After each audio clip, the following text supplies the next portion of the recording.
In Australia, the Productivity Commission has reported that many of the key indicators of Indigenous disadvantage across the country are getting worse. It says there's been a drop in Indigenous mortality rates and less reliance on welfare. But as Jane Barden reports, the gap between Indigenous and non-Indigenous people is widening in health, imprisonment and education.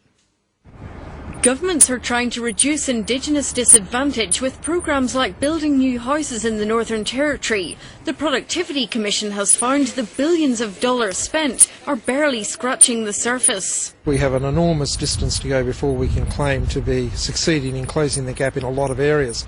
There's so much to do, but you can see projects and plans around the nation that are making a real difference. The Commission found improvements in Indigenous secondary school attainment and less reliance on welfare, but not in the remote areas. It says domestic violence and child abuse are increasing, and locking up more Aboriginal people isn't helping. The opposition, however, is advocating more tough love. We want to see the laws of attending school applied everywhere. The law that if there is an appropriate level of training or a job, you have to take it. Indigenous mortality rates reduced slightly, but Indigenous hospitalisation rates for preventable acute and chronic conditions increased, and the gap with other people widened. Unless things are done to build capacity within the communities for individuals and some communities as a whole, then in another 10 years we're not going to see much improvement.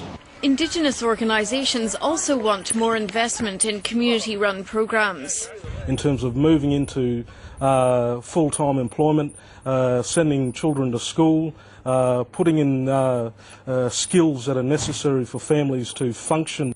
The Productivity Commission says Indigenous community leaders must be involved in designing and evaluating programs. Jane Barden, Lateline.